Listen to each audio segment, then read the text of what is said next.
Mais si aujourd'hui il y a quelqu'un qui est à l'Union sacrée, mais qui ne veut pas que nous changions la constitution, il doit quitter l'Union sacrée. Sinon, moi-même, je vais les chasser. Monsieur Fumutoto, soutenez-vous comme Didier Boudimou ou Libakonga le 3e mandat de Faty? Il n'y a pas de 3e mandat. Nous ne cherchons pas un 3e mandat pour le chef de l'État parce que nous ne voulons pas violer la Constitution. Nous voulons changer la Constitution. Et le chef de l'État pourra avoir un ou plusieurs mandats. Tout comme nous pouvons changer la Constitution et le chef de l'État lui-même dit qu'il va plus se représenter. Nous, notre souci, c'est enlever l'esprit de Kabila, l'esprit de Kagame et l'esprit de coup d'État de Poutine dans cette Constitution. C'est ça ma préoccupation. On ne parle pas du 3e mandat ici. Nous parlons du changement de la Constitution. Est-ce que c'est clair? Le 3e mandat n'est ni dans cette Constitution, ni dans celle que nous aurons. Donc nous ne pouvons pas dire, nous nous battons pour que le chef de l'État fasse un 3e mandat. On ne peut parler du 3e mandat que si dans la Constitution que nous aurons, nous mentionnons que le mandat qui suivra est le 3e. Mais si le peuple nous fait grâce et que cette Constitution est annulée, le mandat du chef de l'État commence à 0, mais plutôt sa durée du pouvoir continuera à compter. Par exemple, le président s'assoit à Brazzaville. On peut dire qu'il a 40 ans au pouvoir. Mais on ne va pas lier ce mandat à une constitution, surtout à celle qui est décédée. C'est clair. Donc, moi, je soutiens le changement de la constitution, mais je ne soutiens pas un argumentaire selon lequel nous nous battons pour le 3e mandat. Non. Les mandats nouveaux du chef de l'État seront définis par la nouvelle constitution.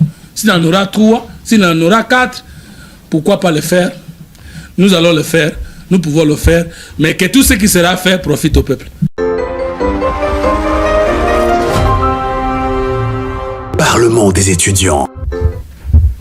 Honorables parlementaires, distingués invités, chers collègues, nous déclarons ouverte la plénière du Parlement des étudiants de ce jour, à laquelle nous allons aborder d'un sujet d'actualité.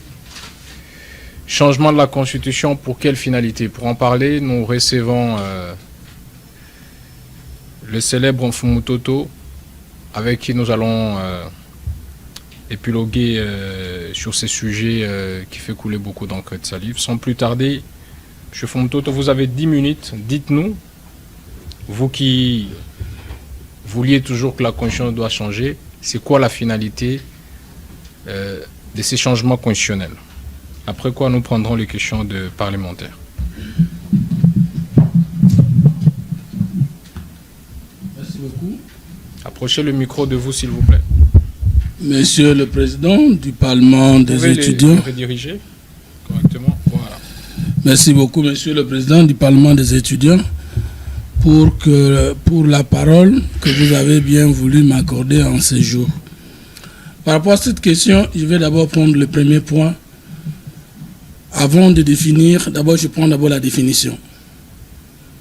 On ne peut pas être pour ou contre le changement de la Constitution si nous ne pouvons pas au préalable commencer par nous mettre tous d'accord sur les concepts constitution.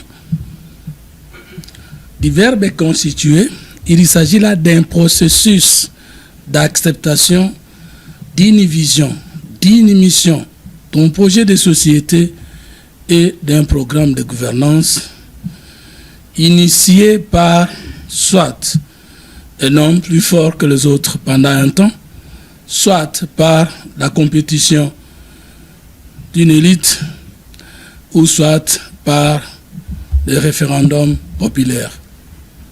Donc la Constitution ainsi pensée signifie un pacte républicain, un document d'État, le code même de l'existence. Si vous voulez autrement dit, je vais dire un compromis politique. C'est que la Constitution n'a jamais été une loi. Mais parce qu'il y a plusieurs sciences de l'État, quand le juriste vient la voir, il lui parlera de ce que nous appelons le droit constitutionnel, c'est-à-dire le regard d'un expert en droit de la Constitution. Quand un sociologue vient le voir, nous allons parler de la sociologie constitutionnelle. Ça, c'est moi, Fumutoto, qui propose que les sciences politiques soient révolutionnées. Mais quand moi, le politologue, je viens la lire, je ne m'intéresse pas de l'aspect de la Constitution en termes de droit constitutionnel ou dans son regard juridique, moi je viens vérifier des choses. Soit la politologie de la Constitution, soit la politique constitutionnelle. Et dans la politologie de la Constitution, je vais voir est-ce qu'elle a été rédigée dans les normes des sciences politiques. Mais quand je vais porter plutôt un regard politique sur la Constitution, je vais voir à l'intérieur de la Constitution, elle cache quel homme politique, quelle vision d'État, quelle majorité au pouvoir et quel projet de société holistique pour un peuple. Donc, par rapport à tout ce que je viens de dire, si quelqu'un me dit qu'on ne peut pas changer la Constitution parce que le peuple ne sera pas d'accord, tout de suite, je vais dire aux étudiants que si dans un auditoire politicien, nous pouvons dire au monde que la Constitution est le document du peuple, ou que nous pouvons dire au monde que la démocratie est le pouvoir du peuple, mais dans un auditoire de sciences politiques, je ne peux pas, moi, me leurrer à distraire les étudiants en leur disant qu'il y a une constitution qui appartient au peuple. Donc il existe 3 types de constitution. Il y a la constitution octroyée. C'est la charte coloniale belge de 1879, si j'ai bonne mémoire. Non, de 18 octobre 1908. Je m'excuse beaucoup.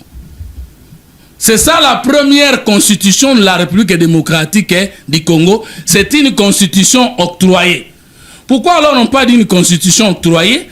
Ça peut être une constitution décidée par un monarque, par un philosophe, par l'homme plus fort de son temps, qui, sans consulter l'élite, sans consulter la majorité de votants au niveau de la, comment on appelle, la campagne référendaire, il nous donne une constitution.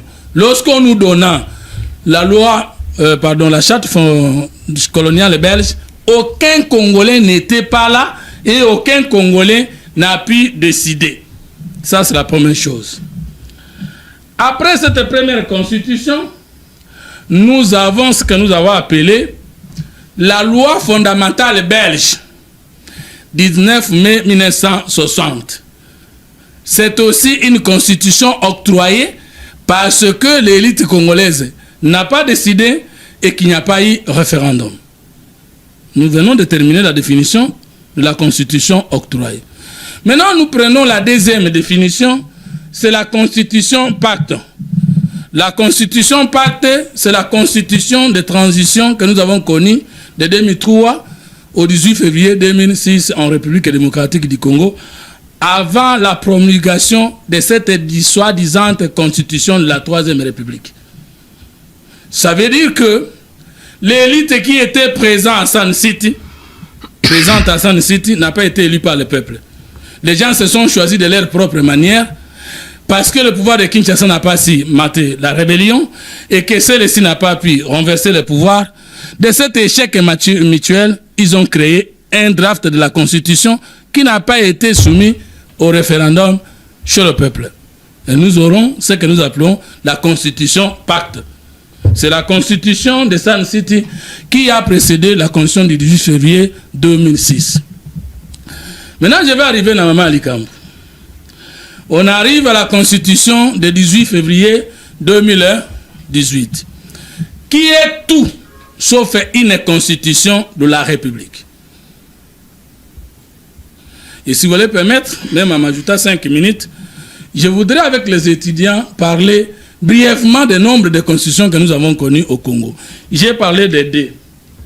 Maintenant, la République démocratique du Congo a été étouffée depuis le 19 septembre 1960 jusqu'à aujourd'hui. Il n'y a jamais eu une république au Congo et donc on ne peut pas parler de la 3e non plus de la 4e.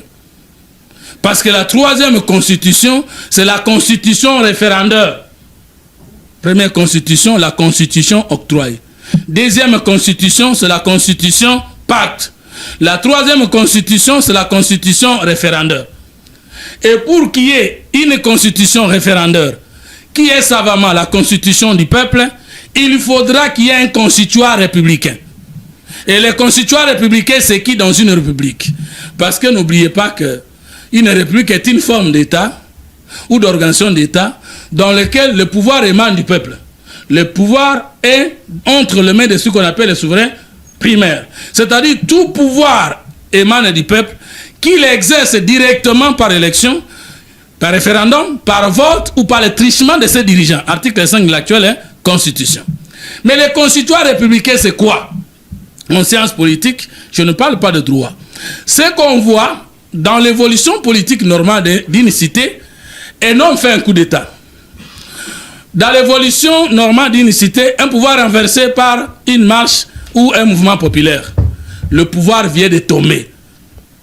Comment arrive-t-on à un constituant républicain? Ou bien, le Congo était un pays colonisé par la Belgique.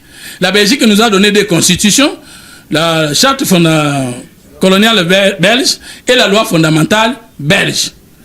Maintenant, la loi fondamentale belge peut créer une république. Même un coup d'État peut créer une république. Je parle en tant que politologue ici, s'il vous plaît. Je ne fais pas l'apologie d'un coup d'État, mais je vous explique comment arrive-t-on à une république. Maintenant, lorsque nous sommes dirigés par les Belges, ils nous donnent des constitutions. Comment allons-nous arriver à une république au sens propre du terme pour que le Congolais comprenne qu'il nous faut changer cette constitution, même si le président Tshisekedi n'est pas d'accord? Si nous voulons mettre fin au cycle infernal des coups d'État, au coup infernal des rébellions et des dialogues en plein mandat, parce que vous-même, vous voyez que cette constitution n'a pas créé un système politique. Et elle est incapable de maintenir un système politique. Quand nous sommes en plein mandat, l'opposition demande le dialogue pour trouver solution au problème de la cité. Ça existe où? En plein mandat, ce sont ceux qui sont au pouvoir qui ont l'obligation de répondre au problème du peuple, oui ou non? En plein mandat, on n'a pas d'opposition armée dans une république. D'abord, le concept d'opposition armée n'existe pas dans une constitution. Mais lorsque vous voyez les gens qui sont frustrés, qui se font opposer à l'armée, contrairement à la constitution, et qui après posent la question, il faut que nous puissions tuer combien de Congolais pour que Tshisekedi accepte le dialogue. Dans une république, tout peut exister sauf ça. Alors comment on arrive? C'est que la loi fondamentale belge, dans son article 4, a dit ceci. Jusqu'au 30 juin, le Congo va marcher état déjà indépendant avec les lois et règles du gouvernement du royaume ou du royaume de la Belgique. Comprenez très bien, chers camarades. C'est là que le débat aura lieu. Il vous reste 3 minutes. Ok. Maintenant, qu'est-ce qui va arriver? L'article 4 de la loi fondamentale belge crée un constituant républicain. Ça signifie que le président de la République et les 2 chambres du Parlement forment le pouvoir constituant. Ça veut dire que les 3 vont créer une commission constitutionnelle. Et c'est le draft de la constitution proposée par la commission constitutionnelle qui va aller proposer la constitution définitive à venir chez le peuple. Maintenant, pourquoi nous disons que nous avons bien démarré? Parce que le président Kasavubu n'a pas fait coup d'État au royaume de la Belgique. Le président Kasavubu et le premier ministre Lumumba et les 2 chambres du Parlement ont été valablement élus par le peuple. En conséquence, vous avez tiré les conséquences. On ne peut pas parler de la première république au Congo parce que le président Kasavubu, après avoir accepté la source de son pouvoir par la loi fondamentale belge, qui bien sûr est venue en retard et nous savons le piège politique, a par suite pris un décret loi le 19 septembre 1960 portant ajournement des 2 chambres du Parlement et portant ajournement du gouvernement Lumumba qui était issu par le peuple et a confisqué le pouvoir constituant qui était autorisé à fonctionner par la loi fondamentale belge et que l'article 4 disait que sauf le travail fini du pouvoir constituant institué dans l'article 4 pourra donner aux Congolais une nouvelle constitution après 4 ans de transition entre la loi fondamentale belge qui vient de tuer la charte coloniale belge et la constitution, la première de la première république au Congo qui viendra dans les 5 ans ou après 4 ans. Suivez là où nous sommes morts. Le président Kasavubu, comme il savait qu'il n'avait pas la majorité au Parlement, qu'il n'avait pas la majorité aux assemblées provinciales et qu'il y avait un conflit avec le premier ministre Mumba, lui, il a pris un décret loi qui a tué la loi fondamentale belge et qui a anéanti le gouvernement issu du peuple et nous sommes partis pour la gloire. S'il vous plaît, je vais terminer le décor et vous allez récupérer la même ministre, s'il vous plaît. Mais monsieur le président, s'il vous plaît. Je suis dans le temps. Allez-y, droit au but au sujet et on évolue, s'il vous plaît. Dès là, nous allons organiser un référendum en 1964. Lequel référendum vient de tuer la loi qui crée le pouvoir constituant. Il n'y a pas première république avec Kasavubu parce que le référendum qui va venir était contraire à la loi fondamentale belge qui vient de décéder. Et nous aurons un deuxième référendum. Monsieur Fumutoto, aidez-nous à aller tout droit au but pour gagner le temps. Monsieur le Président, c'est si aussi ça aussi vous allez nous expliquer les républiques jusqu'à en arriver là. Mais dites-moi, comment on peut être pour ou contre le changement de la Constitution si on ne maîtrise pas l'histoire et la sociologie? Soit vous faites la synthèse, on est à 20 minutes. Bon, c'est ça le problème. Merci, soyez proactifs. Vous avez 2 minutes et on va chuter, s'il vous plaît. Alors, Mobutu organise un référendum au mois de juillet 1967.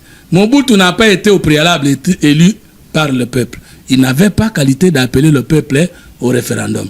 Donc, avec Mobutu, nous ne sommes pas à la deuxième république. Je saute parce que vous me demandez de résumer. Joseph Kabila arrive au pouvoir en 2001 à la suite d'un coup d'État.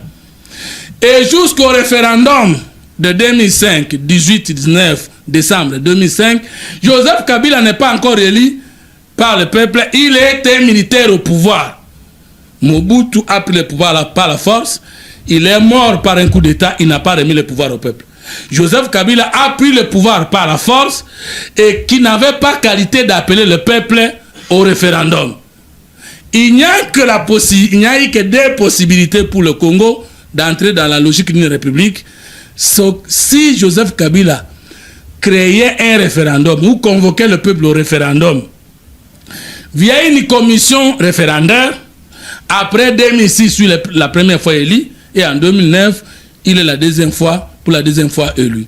La deuxième personne qui remplit les conditions de convoquer le peuple au référendum, c'est Félix Tshisekedi-Antoine Tshilombo, qui a été en 2018 élu par le peuple et en 2023 de même. Donc si on dit qu'on ne peut pas changer la constitution, ça veut dire qu'on veut rester avec le Congo comme un royaume ou comme monarchie parce que nous n'avons jamais eu un constituant républicain et que nous n'avons jamais eu une constitution de la République. Alors nous avons connu 5 présidents de la République. Non, 6, même 7. Le roi des Belges avait sa constitution qui a été tuée par la loi fondamentale belge, appelée la table ronde. Le président Kasavubu a tué la constitution qu'il a trouvée. Il a créé sa constitution, c'était le décret loi. Le président Mobutu a tué toutes les constitutions, la constitution qu'il avait trouvée. Et puis, le 24 novembre, après son coup d'État, 1965, il a créé des constitutions. Mouzé Laurent Désiré Kabila a trouvé une constitution qu'il a tuée par un décret loi du 17 mai, vous savez, et il a dirigé le pays avec sa façon de faire les choses. Joseph Kabila a tué sa constitution et la constitution de transition de San City.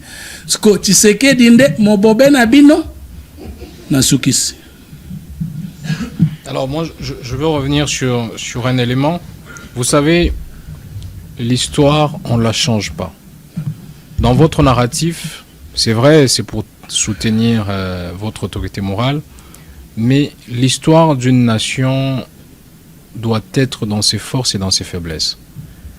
Pourquoi vous crachez sur cette constitution, sur laquelle vous prétendez baser la légitimité des élections desquelles est issu le président de la République, tout en crachant sur elle, en crachant sur ceux qui ont eu le droit d'appeler au référendum? Vous dites une chose et son contraire. Soit on a une constitution, soit on ne l'a pas. Constitution républicaine, constitution du peuple, ça ne veut rien dire. Soit on a une constitution sur laquelle on fonde les institutions actuelles, soit on n'a pas de constitution. Qu'est-ce qu'on doit retenir finalement? Nous avons une constitution. Moi, je n'ai pas dit que nous n'avons pas de constitution. Quand vous dites Kabila n'avait pas qualité d'appeler le peuple au référendum, or, c'est cette constitution, c'est Kabila qui l'a initiée et le peuple a voté au référendum. C'est une constitution En ou pas? droit judiciaire, lorsqu'il y a vice de forme, on attaque les fonds du dossier ou on fait quoi? Non, s'il vous plaît, M. Fumtoto, on n'est pas en droit judiciaire. On est en train de parler de l'histoire du pays. Je suis en train de répondre Est-ce à qu'il y a votre eu question. qui a fixé les dispositions et les règles à suivre pour aller au référendum, selon les théories que vous expliquez? C'est fixé par qui? C'est pas la théorie, c'est la connaissance que les gens doivent découvrir. Pour qu'il y ait référendum, il faut qu'il y ait le pouvoir constituant. Il faut ensuite, je vais donner un élément. Mais vous pensez que toutes les conditions qu'on a, il n'y a pas de pouvoir constituant? Il faut qu'il y ait une loi référendaire. Or, nous sommes invités au référendum avec Kabila en 2005, 12e mois, 18-19 décembre, et la loi référendaire est sortie après. Et les référendums qu'on avait organisés sans loi référendaire étaient fondés sur quoi? Dites-nous, ça veut donc dire que cette constitution ne vaut pas. On n'a pas de constitution alors. Ça doit être ça la conclusion claire. On n'a pas de constitution. Non, on ne peut pas dire ça. Mais comment on peut refuser la légalité, la légitimité? Monsieur le Président, posez des questions, ne me posez pas les schémas de réponse. Suivez mes réponses, même si elles sont mauvaises d'après vous. D'accord. J'ai dit ceci. Il y a 3 types de constitutions. La constitution octroyée par l'homme fort, c'est une constitution, mais octroyée. La constitution pacte, c'est-à-dire la constitution des belligérants, c'est la constitution que nous avons. Mais la constitution du peuple, il faut que ceux qui sont élus par le peuple puissent présenter au peuple les drafts de la constitution. Or, Joseph Kabila n'a pas été au préalable, été élu par le peuple avant d'appeler le peuple au référendum. Lui serait élu en 2006, à quel mois? Et le référendum a été entamé en 2005. Il n'avait pas l'étoffe d'aller vers le peuple. Mais si Joseph Kabila, après 2006, où il a été élu, que les élections soient bien organisées ou pas, ça s'appelle l'élection, ce n'est pas un coup d'État. Il a qualité, il remplit les conditions. Maintenant, si nous restons avec cette constitution, nous maintenons l'ADN des coups d'État, des rébellions et des négociations en cours de mandat. C'est un problème de la spiritualité de l'État ou des Sciences Po. C'est clair. Même de la théologie de l'État. Merci beaucoup. Je vais revenir sur le sujet. Changement de la Constitution, pour quelle finalité? Qu'est-ce que vous poursuivez en voulant changer la Constitution? Une très bonne question. Le débat est biaisé. Je vais donner mon point de vue en tant que géniteur de la 3e voie. Le débat est biaisé lorsque les uns disent nous devons changer la Constitution pour maintenir Tshisekedi au pouvoir. Le débat est biaisé lorsque les autres disent nous ne voulons pas qu'on change la Constitution, c'est pour Tshisekedi. Non. En sciences politiques, il y a des théories. La théorie du changement de la Constitution sans qu'elle ne profite à l'autorité en place qui l'a changée. Et la théorie du changement de la Constitution au profit de celui qui est au pouvoir. Vous voyez qu'on ne veut même pas évoquer les théories de changement de Constitution. Deuxième élément. Lorsqu'on ne veut pas montrer aux Congolais les faiblesses notables de cette Constitution, et qu'on veut mettre le nom du chef de l'État, au lieu d'aborder d'abord la question dans sa quintessence, même ceux qui pensent qu'ils servent le chef de l'État ne le servent pas comme il faut, parce qu'il ne s'agit pas de défier les autres, il s'agit de faire comprendre aux uns aux autres, d'abord, doctrinalement parlant, pratiquement parlant, quelle est la nécessité pour le Congo de changer la Constitution? Et je réponds. Monsieur le président des étudiants, du Parlement des étudiants, est-ce que l'Afrique est développée avec les présidents qui se sont maintenus longtemps au pouvoir? La réponse est, jusque-là, non. Est-ce que vous connaissez un seul pays de l'Afrique qui est développé avec la tenance démocratique de 5 à 10 ans de plusieurs présidents à la tête d'un pays? Non. Est-ce que notre débat devait être qui sont pour, qui sont contre? Nous devrions nous poser des questions. Quel est le système politique pour l'Afrique qui pourra nous répondre, nous permettre de répondre aux problèmes de notre société? Est-ce que la démocratisation de l'Afrique a résolu les problèmes de l'Afrique 30 ans après? Je vais poser autrement la question. Est-ce que partout les gens se sont à travers le monde maintenus au pouvoir à plusieurs mandats, le peuple ne s'est-il pas retrouvé? Poutine a changé sa constitution, les constitutions de son pays, il est au pouvoir. Est-ce que le peuple russe est sous-développé? Et je pose la question à ceux qui ne sont pas d'accord. Si aujourd'hui, nous maintenons Félix Tshisekedi au pouvoir et que dans les 10 ans qui arrivent, le Congo est un pays hyper en voie de développement, nous aurons péché. Autrement dit, les Belges, lorsqu'ils ont accepté que le pouvoir du roi soit à vie, n'ont pas aussi besoin d'avoir des chefs d'État et le royaume de la Grande-Bretagne. Est-ce que le problème, c'est le fauteuil du chef de l'État? Est-ce que dans 10 ans, tout le monde sera chef de l'État? Moi, je crois que le faux débat, c'est celui-là. Qui sont pour, qui sont contre. Mais aujourd'hui, notre constitution a démontré ses limites dans beaucoup d'aspects. Lorsqu'on exige à Félix Tshisekedi le dialogue aujourd'hui avec l'opposition, quelqu'un peut se lever pour poser la question à Martin Fayoul, après Sepenge, à Délice Sanga, donnez-nous la référence constitutionnelle qui recommande un dialogue entre l'opposition et le pouvoir en plein mandat. Il va vous donner ça. Lorsqu'une fois vous exigez un débat d'État et que celui-ci n'est pas conforme à la Constitution, c'est que vous n'êtes plus dans la Constitution, vous êtes dans ce qu'on appelle le corpus constitutionnel. Et lorsqu'on est dans le corpus constitutionnel, on n'est plus dans la Constitution, on est dans le système politique. Merci beaucoup. Et lorsque le document constitutionnel qui est là ne garantit pas un système politique stable, on change le texte et on l'adapte aux réalités. Parfait. M. Fumutoto, je voudrais que vous puissiez nous donner 2 exemples. Ouais. Des exemples de faiblesse de l'actuelle constitution et vos propositions en force. La première faiblesse de cette constitution, c'est qu'elle a laissé la porte ouverte à son changement. Et qu'il n'y a pas une disposition de cette constitution qui nous interdit de la changer, même pendant la guerre. Parce que l'article 218 dit aucune révision constitutionnelle ne peut intervenir pendant l'état de siège, pendant l'état d'urgence ou pendant l'intérim à la tête du président. Est-ce que quand nous voulons le changer, maintenant là, nous l'Union sacrée, moi Fumutoto, parce que n'oubliez pas, j'avais dit ceci. Si l'Union sacrée n'aide pas le chef de l'État à changer la constitution, je vais quitter l'Union sacrée. Et maintenant je dis ceci. S'il y a quelqu'un de l'Union sacrée qui existe avec nous, qui ne veut pas changer la constitution, il va quitter l'Union sacrée. Vous avez compris ce que j'avais dit? Si l'Union sacrée n'aide pas le chef à changer la constitution, je quitte l'Union sacrée sans quitter le chef. Mais si aujourd'hui il y a quelqu'un qui est à l'Union sacrée, mais qui ne veut pas que nous changions la constitution, il doit quitter l'Union sacrée. Sinon, moi-même, je vais les chasser. Moi, en tant que Fumutoto, je ne parle pas en tant qu'envoyé de qui. Je n'ai pas pouvoir obéir à la moutou. Parce que je n'ai pas motema nanga oza soute. Ata oza na mitema abato président, mais ngana ino na motema nanga. Est-ce que vous existez? 2 dispositions. S'il vous plaît, j'ai parlé des 2 dispositions faibles qu'il faut renforcer. Ferme, c'est qu'elle n'a jamais interdit. Non, ça, ce n'est pas une disposition. Citez une disposition qui existe, qui enferme une faiblesse, et vous dites, nous, à la place, nous allons proposer que ça soit ça dans la nouvelle constitution. Je vais arriver, je sais comment je vous provoque, parce que vous me posez des questions, vous me provoquez. On se provoque, on se connaît. J'ai dit ceci. Avançons. La première chose, c'est qu'elle n'interdit aucunement son mais changement. Ça, c'est une abstention, c'est pas une disposition. C'est là où on se comprend pas. Je vais donner la disposition. Okay. Article 5. Toute souveraineté repose sur le peuple. Tout pouvoir émane du peuple. La souveraineté nationale appartient au peuple. Conséquence. Si le peuple dit qu'il veut changer la constitution, est-ce que le peuple est sous sa constitution?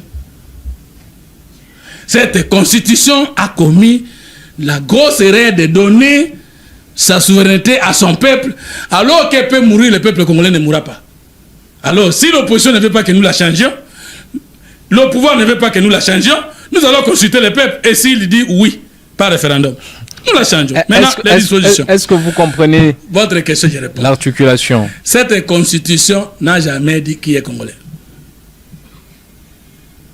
Je vous ai demandé je réponds. 2 dispositions. Vous citez la disposition qui existe, qui est faible, et vous proposez la réforme en force. Ne dites pas ce qui n'est pas dans la Constitution, dites ce qu'il y a que vous voulez réformer. La République démocratique du Congo est dans ses frontières du 30 juin 1960. Un État de droit, indépendant, souverain, uni, indivisible, social, démocratique et laïque. Qu'est-ce que ça veut dire? Rien du tout.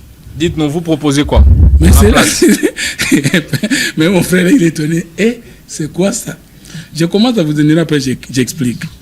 Je prends l'article 220. Non, allons-y article par article. Les gens vont se perdre. En commençant par cet article-là, votre proposition en réforme, c'est quoi? Nous sommes quoi? Vous voulez qu'on soit quoi? Dites-nous, ça c'est ce qui est prévu. Mais non, nous sommes un royaume ou une république. Non, l'exercice est simple, s'il vous plaît. C'est assez pédagogique.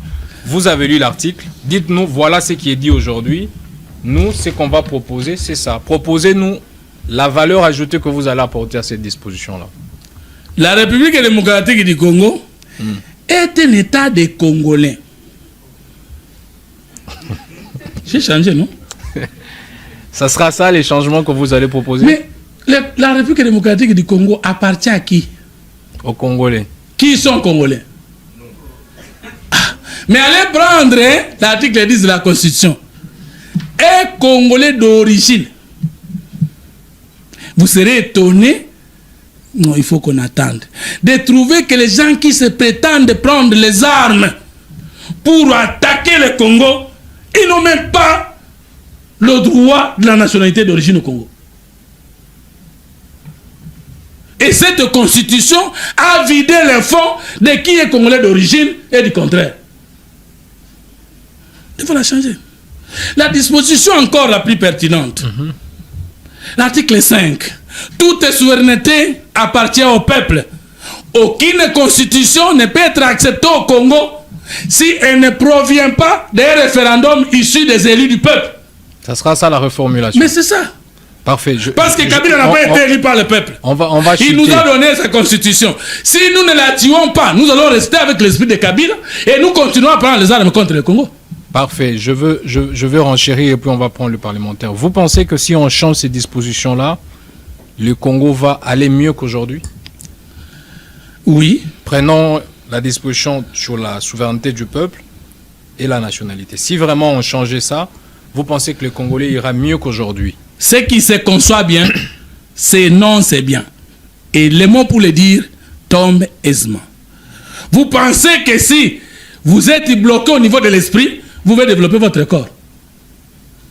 Non. S'il y a une constitution qui ne provient pas du peuple, il n'a pas l'esprit du peuple. S'il y a une constitution qui n'appartient pas aux Congolais, il est au service des autres. Il faut libérer d'abord le Congo de l'emprise spirituelle d'une constitution non conforme à notre ADN culturel. C'est fondamental. C'est une constitution des belligérants. Mais la constitution doit provenir des élus du peuple. Personne ne peut proposer un draft de la constitution si au préalable il n'a pas été élu par le peuple. Mobutu n'a jamais été élu par le peuple. Joseph Kabila, avant de nous convoquer au référendum, n'a jamais été élu par le peuple. Comment voulez-vous que nous puissions cimenter la République de l'argent lorsque nous avons tué la République de l'esprit? Non, nous sommes tout à fait d'accord avec vous, mais j'ai l'impression que on n'est pas factuel. La République fait face à beaucoup de problèmes, autant spirituels que matériels. Est-ce que si vous changez les dispositions, les fonctionnaires vont être payés à temps, il n'y aura plus de détournement des deniers publics, il n'y aura plus de corruption, il n'y aura plus les tribalismes, les clientélismes? Est-ce que c'est vers ça la finalité, ou vous nous vendez juste un concept imaginaire, spiritualité, délivrance, et finalement c'est le même cycle qui va continuer? Je vais terminer, Monsieur le Président. Vous me allez-y, de répondre à une bonne question. Je continue à énumérer les références. Lisez-nous cet article de la division. S'il vous plaît, répondez à ma question. Je réponds à votre question. Oui.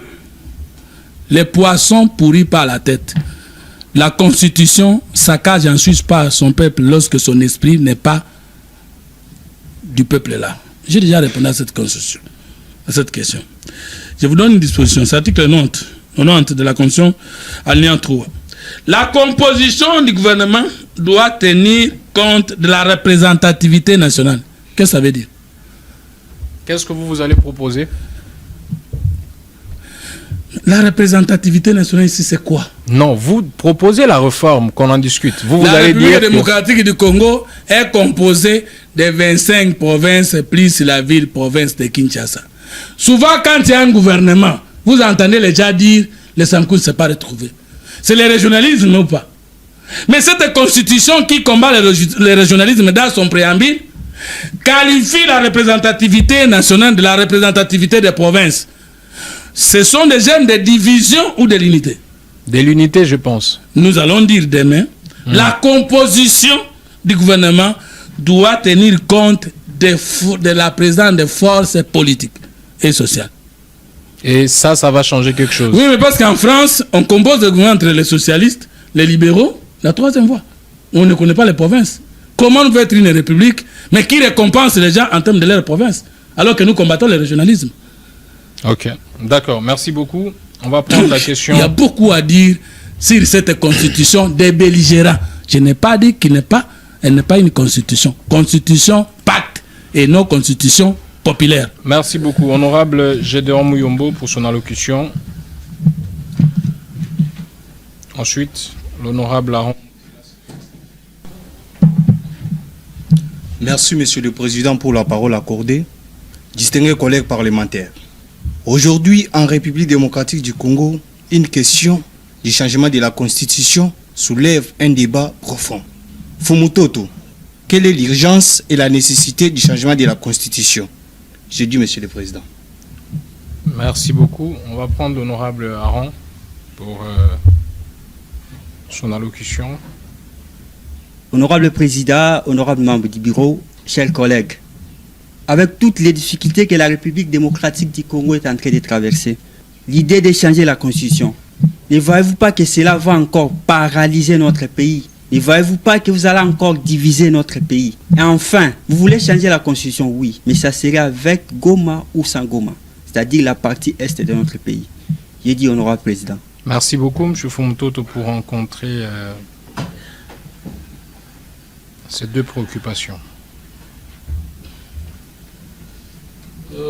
Nous allons changer la constitution. Est-ce que ça sera avec ou sans Goma? Je vais commencer par là. Maintenant, voilà, je vais répondre. Je vais tenter de répondre comme scientifique, ce n'est pas facile. Vous connaissez les conséquences. Parce que le discours politique est différent du discours scientifique. Voilà ce que je vais dire. Il faut que nous puissions savoir que par rapport au système politique, j'ai dit une chose ici.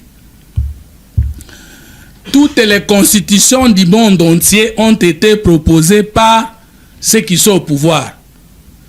Soit par l'élu du peuple, soit par l'homme fort, soit par les rapports de force. Nous sommes d'accord? Et qu'il n'y a pas une constitution qui a été rédigée par un peuple. Et que lors du référendum, tout le monde ne vote pas pour. Même si nous savons que le référendum d'État Mobutu, c'est 91%, 81%. Nous connaissons les 81% d'État de Mobutu. Il n'y aura pas un pays où tout le monde est d'accord sur l'actualité politique quelconque. Donc, est-ce que nous avons l'intention de le faire sans Goma? S'il y a des gens qui vont prendre les armes pour davantage nous tuer, parce que nous aurons changé la Constitution, la raison spirituelle n'est pas le fait du changement de la Constitution. Parce que Mobutu avait changé plusieurs fois la Constitution. Les 13 parlementaires Tshisekedi père, parce qu'ils n'avaient pas l'esprit de la guerre, ils n'ont pas pris les armes pour tuer les Congolais. Celui qui tentera de prendre les armes contre le Congo, contre les Congolais, à cause du changement de la Constitution, il a l'esprit de la mort des Congolais avant même de changer la Constitution, parce qu'ils sont à Goma, ils sont à Bukavu, nous n'avons pas changé la Constitution. Et lorsqu'ils étaient au pouvoir, Mobutu, et lorsqu'ils étaient au pouvoir, Joseph Kabila avait modifié les dispositions matricielles de la Constitution en 2011. Parce qu'il a touché aux prérogatives des provinces. Depuis cette modification de la Constitution, jusqu'à aujourd'hui, les ministres ou les VPM de l'intérêt peuvent suspendre un gouverneur. Vous vous souviendrez avec moi que Joseph Kabila avait révoqué José Makila de ses fonctions de gouverneur. Alors que d'après la Constitution, aucune réforme ne peut toucher aux prérogatives des provinces et des entités territoriales décentralisées. Parce que chaque province a des organes. Un organe délibérant, d'où vient le gouverneur et le vice-gouverneur, d'où peut partir le gouverneur ou le vice-gouverneur, sauf en cas de démission. En quelle qualité Kabila a-t-il créé des commissaires spéciaux s'il n'a pas violé les dispositions verrouillées de la Constitution? J'étais à l'opposition. Félix Tshisekedi Antoine Tshilombo, aujourd'hui, chef de l'État, était à l'opposition. Comme nous n'avions pas la spiritualité de la mort des Congolais, avons-nous décidé de prendre les armes? En 1970-72, Mobutu, en changeant la Constitution, a fait de l'impère une institution suprême au-dessus du gouvernement du Parlement. Tshisekedi père était docteur en droit à cette époque-là. Ne comprenait-il pas le danger? Il a continué à prôner la non-violence. Est-ce que si nous changeons la Constitution, vous aussi les étudiants, vous allez prendre les armes pour tuer les Congolais? Et lorsque vous allez prendre les armes pour tuer les Congolais, ce sont ces Congolais-là qui auront changé la Constitution? C'est absurde. Maintenant, voici... Est-ce que vous voulez dire que vous engagez un bras de fer tout en interdisant aux autres de ne pas recourir aux armes? Voici les préalables pour vous raconter. C'est que nous, du pouvoir, je conseille que nous ne puissions pas être arrogants. Je conseille que nous puissions comprendre les autres. Parce qu'après 32 ans de dictature, tous nous sommes inscrits dans la logique de la démocratie, où nous savons que si je ne suis pas du pouvoir pendant 5 ans, on attend les élections qui vont venir, il y aura des changements, je peux me repositionner. Songeons, non seulement nous les jeunes politiques, mais au papa de 75 ans. Il n'est pas de l'union sacrée. Mais on lui dit qu'on va changer la constitution, le président va se maintenir. Sa question c'est que ce n'est même pas une question du peuple, son sort politique. Il doit rejoindre l'union sacrée ou pas. Ça se fait comment? Je propose de la manière suivante. Lorsque nous voulons changer la constitution, moi mon souci de voir Tshisekedi se maintenir au pouvoir, ça se fait comment? Il faut savoir que lorsque nous voulons nous maintenir au pouvoir, nous ne voulons pas détourner le peuple, parce que le peuple n'a jamais été président de la République, n'a jamais été député. C'est que nous voulons priver à nos adversaires politiques la possibilité de devenir chef de l'État pendant tout le temps que nous allons nous maintenir au pouvoir. Alors ça se fait comment? On doit créer un système politique qui va faire en sorte, comme en Chine, le Parti communiste chinois a privé les autres Congo chinois qui ne sont pas de ce parti-là la possibilité de devenir chef de l'État. Mais ils ont institué un système politique qui permet à chaque intelligence de contribuer au développement du pays. D'où le chef de l'État va faire quoi? Il va réformer l'union sacrée. Soit à la Tioua et de sa résurrection, nous aurons l'ouverture politique, soit à la fécondation davantage pour que les autres Congolais qui ne sont pas avec nous à l'union sacrée et qui ont de l'intelligence pour contribuer au bon développement du pays nous rejoignent. En ce moment-là, on a un système comme en Chine. Moi, je plaide pour que nous puissions dépopulariser les débats politiques au Congo. Tout le monde ne peut pas choisir le chef de l'État. Tout le monde ne peut pas participer au secret d'État. Ça se fait en Chine, en Iran et dans beaucoup de pays du monde. Regardez les peuples iraniens. Ils ont un esprit. Mais malgré ça, ils continuent à se battre. Ça, c'est la spiritualité de la politique. Est-ce que notre pays doit être déchiré parce que je ne suis pas chef de l'État? Ou bien notre pays doit se dire, mais ceux qui ne sont pas d'accord avec nous, si nous nous mettons au pouvoir, leur initiative, leur intelligence, comment seront-elles canalisées? Si on ne pose pas cette question, on risque de penser qu'on est fort pour tout le temps. Non. Et si on se mettait au pouvoir et qu'on ne résout pas pendant les métiers au pouvoir le problème du peuple, qu'est-ce qui va arriver 30 à 40 ans après? Moi, je voudrais qu'on change la constitution, mais je voudrais plus que nous puissions raisonner quel est le système politique que nous allons mettre en place avant, pendant et après le changement de la constitution pour permettre aux Congolais tous de trouver un noyau de contribution pour le développement national. Donc, le changement de la constitution n'est qu'une introduction, selon moi, de ce qui va nous amener à ce que nous allons faire pour sauver le Congo. Maintenant, mon ami dit, mais c'est Fumutot, Tokabwani, parce que vous venez de quitter les droits chemins. Non! La fin justifie les moyens. Si nous ne changeons pas la constitution et que le peuple ne se retrouve pas, on n'a rien fait. Si nous changeons la constitution et que le peuple va se retrouver, nous avons bien fait. Un homme politique, on l'appelle décideur. Il n'y a pas de décision politique populaire. Toutes les décisions politiques sont impopulaires. Pourvu que de cette contestation, que la fait justifie les moyens, c'est-à-dire le peuple se retrouve. Donc je n'ai pas changé quelque chose. Nécessité et urgence de changer la constitution. Malheureusement,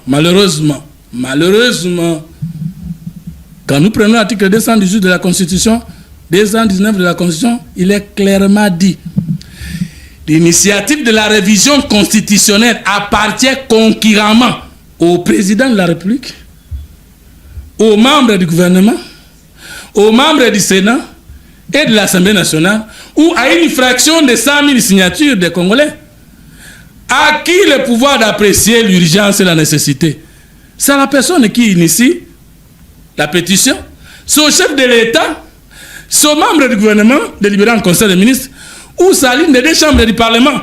Il faut qu'on enterre cette question de poser la question: est-ce que c'est urgent? Est-ce que c'est nécessaire? C'est dans l'appréciation plutôt de ce que le pouvoir de le faire.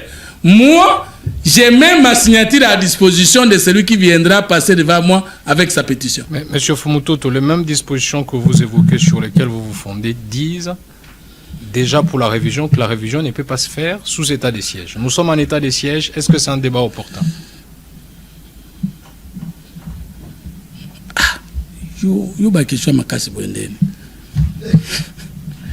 Oui. Ne confondons pas l'état de guerre, l'état de siège et l'état d'urgence. Non, il n'y a pas de confusion. Nous sommes en état de siège. J'arrive. Renouvelé, je crois, chaque Est-ce que nous avons la vocation de rester dans l'état de guerre, de siège ou d'urgence pour toujours? Nous pouvons finir cette guerre lundi et changer la constitution mardi. Non, vous ne répondez pas à ma question. Ça, mais j'ai répondu. C'est assez simpliste comme réponse, Monsieur Fumutoto. Mais président, nous sommes dans l'état de siège. Vous pensez que... On ne peut pas changer la constitution. S'il vous plaît. Si nous battons ces ennemis du peuple congolais, nous n'avons plus le pouvoir de changer la constitution. Est-ce que vous pensez que c'est par bâton magique que vous allez lever l'état de siège pour changer la constitution? Vous pensez que c'est par bâton magique? Et vous Ça fait combien d'années qu'il y a l'état de siège en RDC? Et vous pensez que nous, on a intérêt que ces gens demeurent éternellement chez nous? Première question. Deuxième question. Je vous contredis par votre propre disposition. Est-ce que cette disposition nous interdit de modifier toute la Constitution pendant l'état de siège? Elle vous autorise quoi? Cette disposition nous interdit de réviser. Mais pas d'échanger. Non, écoute, les nuances sont détaillées. Hein? Allez-y. Vous avez évoqué l'article 219.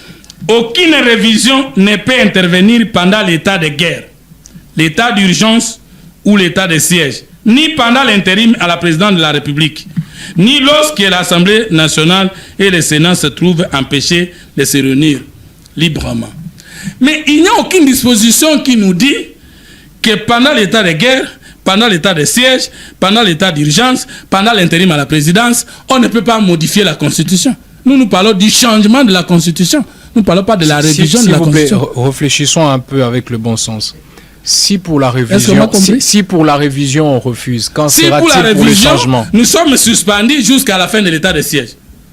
Si pour les changements, il n'y a aucune condition qui nous interdit de le faire. Non, la question est là. S'il vous plaît, Monsieur Fumutoto, s'il vous plaît. Allez-y. Je dis ceci, avec un peu de bon sens. Si pour la révision... Monsieur le Président, je n'ai pas le bon sens. Parce que je soutiens les changements de la Constitution. Non. Ah, je suis loin de là. La tolérance. Je suis l'un des là. J'ai dit qu'on réfléchisse sur la question avec de bon sens. C'est-à-dire que ne cherchons pas la disposition. Non, ne cherchons pas au bon sens. Allez-y. Je retire le mot bon sens. Okay. Réfléchissons un peu. Ouais. Si pour la révision, on refuse, qu'en état de siège, état de guerre et tout ça, qu'on ne revise pas, a fortiori, changer la Constitution. Ce qui n'est pas interdit. Je peux aussi dire être autorisé ou non. Comme la Constitution ne nous interdit pas de la changer pendant l'état de siège, et que nous ne disons pas que nous allons la réviser pendant l'état de siège, automatiquement, on ne peut pas nous opposer à cette disposition, non pas du changement de la Constitution. Merci beaucoup. Honorable Paradis, pour son allocution, on va chuter. Honorable Président, honorable membre du bureau, chers collègues parlementaires, je tiens à saluer la hauteur de vue de notre invité qui ouvre le débat de belle façon. Parfois, la hauteur de vue fait perdre le contact avec le sol. Ce que j'essaye de dire, Monsieur Fumutoto, revenez sur terre.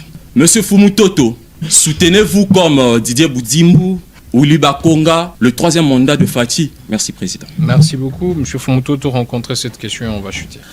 On ne peut pas passer à la télé pour dire Ti na 3e mandat. Non. Ni cette constitution que nous voulons changer, ni celle que nous allons avoir si nous réussissons à la changer, n'est pas parler du 3e mandat du chef de l'État. C'est clair? Non. La constitution en cours parle de 2 mandats. C'est-à-dire le mandat du chef de l'État est de 5 ans, une fois renouvelable. C'est 2 mandats, non? Maintenant, si nous changeons la constitution et que nous la maintenons avec Goma et Bukavu pour rencontrer un ami qui nous a posé la question de savoir, nous allons changer la constitution ou sera Goma et Bukavu. Parce qu'il y en a qui disent, si nous changeons la constitution, le Congo sera balkanisé. Il sera balkanisé parce que nous aurons changé la constitution. Ou bien, Bokana des gens peut botia moyen pour nous. Mais rassurez-vous, où que vous serez, si vous changez le Congo, vous le balkanisez, nous allons le récupérer dans son intégralité. Le Congo va rester continent. Maintenant, il n'y a pas de 3e mandat. Nous ne cherchons pas un 3e mandat pour le chef de l'État parce que nous ne voulons pas violer la Constitution. Nous voulons changer la Constitution. Et le chef de l'État pourra avoir un ou plusieurs mandats. Tout comme nous pouvons changer la Constitution et le chef de l'État lui-même dit qu'il va plus se représenter. Nous, notre souci, c'est enlever l'esprit de Kabila, l'esprit de Kagame et l'esprit de coup d'état de Poutine dans cette Constitution. C'est ça ma préoccupation. On ne parle pas du 3e mandat ici. Nous parlons du changement de la Constitution. Est-ce que c'est clair? Le 3e mandat n'est ni dans cette Constitution, ni dans celle que nous aurons.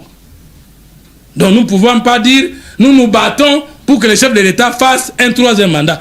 On ne peut parler du 3e mandat que si dans la Constitution que nous aurons, nous mentionnons que le mandat qui suivra est le 3e. Mais si le peuple nous fait grâce et que cette Constitution est annulée, le mandat du chef de l'État commence à 0, mais plutôt sa durée du pouvoir continuera à compter. Par exemple, le président s'assoit à Brazzaville. On peut dire qu'il a 40 ans au pouvoir. Mais on ne va pas lier ce mandat à une constitution, surtout à celle qui est décédée. C'est clair. Donc, moi, je soutiens le changement de la constitution, mais je ne soutiens pas un argumentaire selon lequel nous nous battons pour le 3e mandat. Non. Les mandats nouveaux du chef de l'État seront définis par la nouvelle constitution. S'il en aura 3, s'il en aura 4, pourquoi pas le faire? Nous allons le faire. Nous pouvons le faire, mais que tout ce qui sera fait profite au peuple. Et une dernière relance. Je veux qu'on comprenne une certaine subtilité qu'il y a dans ce que vous dites. Vous ne soutenez pas des 3e mandats, mais la question de mandat sera régie par la nouvelle constitution qui viendra. Est-ce que c'est envisageable que si vous changez la constitution, que le président de la République actuelle, ou que celui qui aurait déjà épuré 2 mandats, s'y représente? Mais est-ce que dans vos options, c'est levé? La Constitution qui dit que un président de la République ne peut pas faire consécutivement plus de 2 mandats est décédé, par exemple, parce que j'ai l'idée que nous réussirons. Maintenant, en vertu de quelle autre constitution vous allez juger le mandat du chef de l'État, sinon qu'en vertu de la nouvelle qui est déjà en vigueur? Moi, je vais dire ceci. Je crois que vous avez compris ma nuance. Je vais maintenir le chef de l'État au pouvoir, mais je ne me bats pas pour son 3e mandat. C'est pas clair? C'est pas clair. Non, je répète. C'est pourquoi, s'il vous plaît, c'est pourquoi on vous reproche de vouloir créer un royaume tshisekidiste au Congo. Est-ce que le royaume est contre la volonté du peuple? Mais la Belgique est un royaume, c'est en Europe. C'est pas au Congo, il semble. La Grande-Bretagne. C'est pas au Congo. Mais le royaume de Swaziland, c'est en Afrique. C'est pas au Congo. Oh, mais c'est à nous de décider. Dans mon petit droit d'être congolais, je ne parle pas du royaume de Tshisekedi. Je parle de maintenir Tshisekedi tant que Kagame sera là et continuera à agresser le Congo.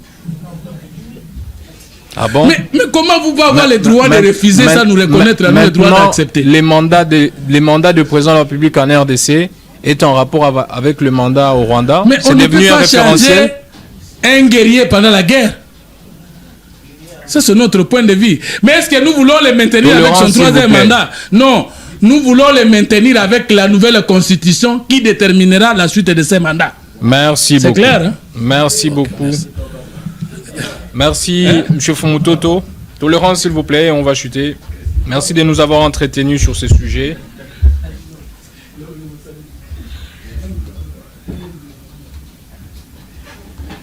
Merci, M. Fumutoto, de nous avoir entretenus sur ces sujets d'actualité. Et un sujet très important parce qu'il en va de la survie de notre nation.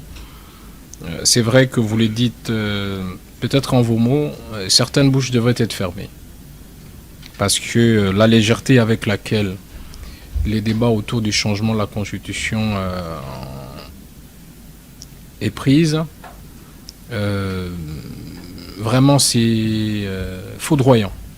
On parle de la refonte d'une nation, mais en train de rigoler, en train de s'amuser, en train de vociférer, et sans perspective concrète. Ça, c'est s'amuser de l'avenir de toute une nation. Il faudra peut-être que les autorités de l'Union sacrée prennent la mesure nécessaire pour encadrer ces débats afin d'éviter tous les abus éventuels.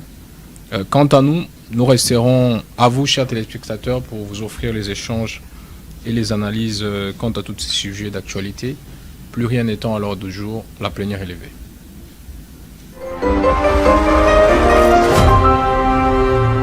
Parlement des étudiants.